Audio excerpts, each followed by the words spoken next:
Hello everyone, আসসালামু আলাইকুম। তো এটা হচ্ছে ঈদের দিনের একটা ব্লগ। তো আমি দুভাগে ভাগ করেছিলাম ব্লগটাকে। ১ম দিন তো ১ম যে মাংসটা রান্না করেছি ওটা শেয়ার করেছি। আর এখানে আজকের ব্লগে শেয়ার করব আমি ২৫ কেজি মাংস আমরা কিভাবে রান্না করেছি। তো এই তো বেশিরভাগ মাংসটাই আমরা রান্না করে রেখেছিলাম। তো এখানে ২৫ কেজি মাংস নিয়েছি। ১ম এ দিচ্ছি আদা বাটা। তো আদা বাটা ২ কাপ থাকবে। এই যে আরো ১ কাপ দিয়ে দিলাম। আদা বাটা ২ কাপ। তো এখানে রসুন বাটা দিয়ে দিব আমি ১ কাপ। আর হচ্ছে মাংসের আমাদের এই মাংসটাতে একদম খুব একটা চর্বি ছিল না। এটা নিয়েছি নারকেল বাটা 1/2 কাপ। আর নিয়েছি সর্ষে বাটা 1/3 কাপ সর্ষে বাটা নিয়েছি। তারপরে হচ্ছে পোস্ত বাটা নিয়েছি আমি 1/3 কাপ। আর হচ্ছে বাদাম বাটা নিয়েছি 1/2 কাপ। এটা হচ্ছে জিরা বাটা, এখানে সব গরম মসলা মিক্স করা আছে। 4 কাপ দিয়েছি, 1/3 কাপ দিয়েছি। আর টক দই দিয়েছি 1/2 কাপ। হলুদ দিয়েছি 1/3 কাপ। আর ধনে দিয়েছি এখানে 1/2 কাপ ধনে গুঁড়া। তো জিরা আমি বাটা দিয়েছিলাম। আর জিরা যে বাটাটা দিয়েছিলাম ওখানে আমি গরম মসলা এড করেছিলাম। আর এবার দিয়ে দিচ্ছি মরিচ গুঁড়ো। মরিচ গুঁড়ো আমি ১ কাপ দিয়ে দিচ্ছি। আরও 1/2 কাপ দিয়েছি। দেওয়ার পরে লবণ দিয়ে দিচ্ছি স্বাদ মতো, দিয়ে দিচ্ছি সরিষার তেল। সবকিছু মিলে আমি এখানে ১ লিটার তেল ব্যবহার করব। সরিষার তেল আমি হাফ ব্যবহার করেছি আর হাফ ব্যবহার করব হচ্ছে সয়াবিন তেল। তো সরিষার তেল দিয়ে রান্নাটা করলে খেতে ভালো লাগে। আর হচ্ছে যেটা বলছিলাম, আমি যে জিরা বাটাটা দিয়েছিলাম ওখানে হচ্ছে এলাচ, দারচিনি, তারপর হচ্ছে শাহজিরা, তারপর পোস্ত, তারপরে হচ্ছে সর্ষে, তারপরে হচ্ছে মিষ্টি জিরা, সবকিছু একটা মিক্স ছিল। সব মিলে আমি এটাকে একসাথে বেটেছি, তাই একটু পরিমাণটা কম দিয়েছি। আর এবার দিয়ে দিচ্ছি ১ কেজি ভর্তি করে পেঁয়াজ। আর ঝালটা আপনাদের উপর ডিপেন্ড করে কম বেশি করে নিবেন। এখানে আমি আস্ত কাঁচামরিচ ও দিব। আর এখানে একটা জিনিস স্কিপ হয়ে গিয়েছে, এটা হচ্ছে গরম মসলা। আমি আস্ত গরম মসলাও দিয়েছিলাম। এটা স্কিপ হয়ে গিয়েছে। আস্ত গরম মসলার মধ্যে আমি ২০ থেকে ২৫ পিস হচ্ছে এলাচ দিয়েছিলাম। তারপরে দিয়েছি ১৬ পিসের মতো লবঙ্গ। ২০ থেকে ২৫ পিস আমি গোলমরিচ দিয়েছি। দারচিনি টুকরো আমি ১ ইঞ্চি করে ৪টা থেকে ৫টা দিয়েছি। তেজপাতা দিয়েছি ১৬ পিস। এই, এতটুকু। এবার ভালোভাবে সম্পূর্ণ হাত দিয়ে মাখিয়ে নিচ্ছি। তো এখানে কিন্তু আমার যা আমাকে সাহায্য করেছিল, সব মশলা কিন্তু উনি আমাকে দিচ্ছে আর আমি কিন্তু সবকিছু মেখে নিচ্ছি। তো আমরা বেশিরভাগ দেখা যায় যে একসাথে বেশিরভাগ মাংস রান্না করে মাংস রাখি আর হচ্ছে এটা রান্না করে আমরা নিয়ে যাই। কাঁচা মাংস খুব একটা আমরা নিই না। দেখা যায় যে ৩ কেজি করে আমরা এভাবে পরিমাণ নিয়ে যাই। যেহেতু দেশে কোরবান করতে আসি আর আত্মীয়স্বজন যারা আছে সবাইকে আমরা বিলিয়ে দেই। তার কারণে আমাদের কাঁচা মাংস খুব একটা থাকে না। এই তো সবকিছু মাখিয়ে দিচ্ছি। আমার শাশুড়ি সুস্থ থাকা অবস্থা পর্যন্ত আমার শাশুড়ি এগুলো করতো। আমরা বউরা মসলা দিতাম ওনাকে, উনি এটা মাখিয়ে নিত।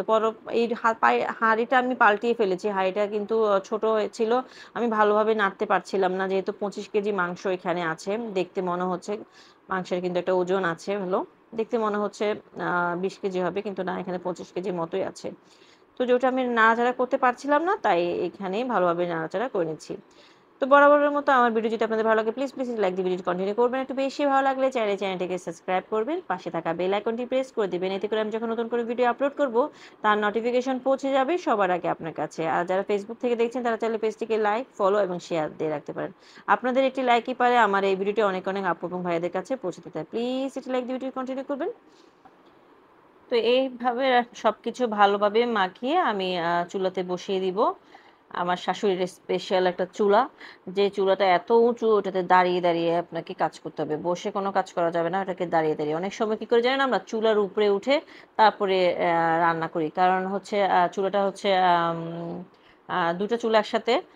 আম, তো দেখা যাচ্ছে পিছনে এক হাঁড়ি বসায়, সামনে আরেক হাঁড়ি বসাতে হয়। তো পিছনের হাঁড়িটা তো লাগানো পায় না, দেখা যায় যে চুলার উপর দাঁড়িয়ে আমাদের এটা করতে হয়। তো এই তো আম্মা যখন সুস্থ ছিল তো সবকিছু আম্মাই করতো। এখন আমাদের করতে হচ্ছে।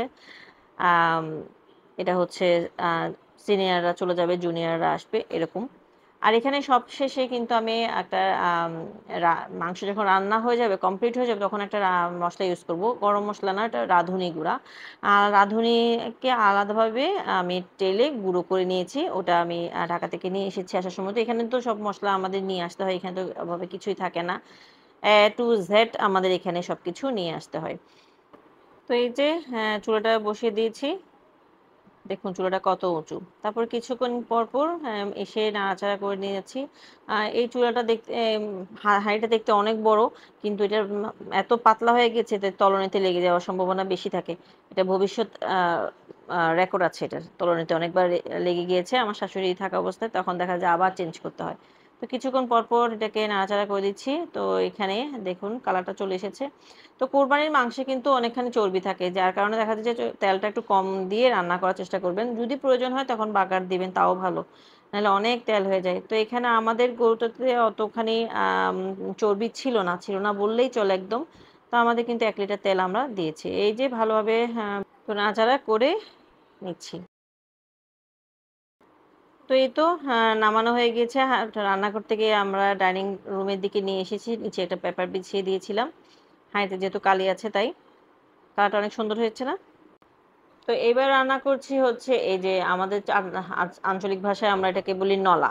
হ্যাঁ, এবার শুদ্ধ ভাষায় নিহারি, খুরি যা বলবেন বলেন, ওটাই রান্না করব। প্রথমে যে হাঁড়িটা নিয়েছিলাম না, ওই যে মাখতে গিয়ে মনে হয়েছিল ছোট হয়েছে, ওই সেম হাঁড়িতে ওটা নিয়ে নিয়েছি। হাঁড়িটা আর ধুইনি। হ্যাঁ, ওভাবেই এখন সব মশলা এখানে আমরা দিয়ে দিব। তো এখানে এখন সব মশলা দিয়ে দিচ্ছে, আমার যা আমাকে দিয়ে দিচ্ছে। এটা হচ্ছে সর্ষে বাটা, অল্প সর্ষে বাটা দিচ্ছি 1/3 কাপের মতো। তারপরে পোস্ত বাটা 1/3 কাপ দিয়ে দিচ্ছি। তা আমার শাশুড়ি যা যা মশলা ব্যবহার করতো, আমরা আসলে তাতার মশলাই ব্যবহার করি, ওনার রেসিপিটাই আমরা ফলো করি। এখানে নারকেল বাটা 1/3 কাপের মতো আছে। তারপরে হচ্ছে জিরা বাটা 1/3 কাপ। আর এটা হচ্ছে বাদাম বাটা, বাদাম বাটা 1/2 কাপ নিয়েছি। তারপরে এটা কি নিয়েছি আমার মনে নেই। এবার নিয়েছি আদা বাটা।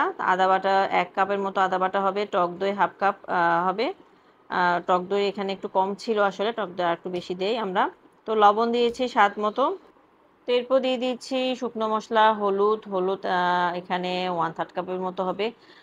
ধনে আমার 1 হাতের আন্দাজ করে করে আসলে দিচ্ছি। তারপরে মরিচ গুঁড়োটা কম দিচ্ছি, 1/2 কাপের মতো মরিচ গুঁড়ো, কারণ আমরা কাঁচা মরিচ আস্ত দিয়ে দিব তাই। এরপরে দিয়েছি গরম মশলা, আস্ত গরম মশলা, এলাচ, দারচিনি, গোলমরিচ, তেজপাতা, এগুলো দিয়ে দিচ্ছি। তো এই পর্যায়ে আমার যা এখানে পেঁয়াজ দিয়ে দিচ্ছে, ওখানে 1/2 কেজি মতো পেঁয়াজ দেওয়া যাবে এখানে। আর আলহামদুলিল্লাহ আলহামদুলিল্লাহ ভাবি রমজান ঈদের চাইতে এখন আলহামদুলিল্লাহ অনেক খানি ভালো হয়ে গেছে, প্রায় সুস্থর দিকে। তো এই তো সব কিছু এখানে টমেটো দিয়েছি। তারপরে এখন সব কিছু দিয়ে ভালোভাবে মাখিয়ে নিব, কোনো প্রকার তেল নিব না।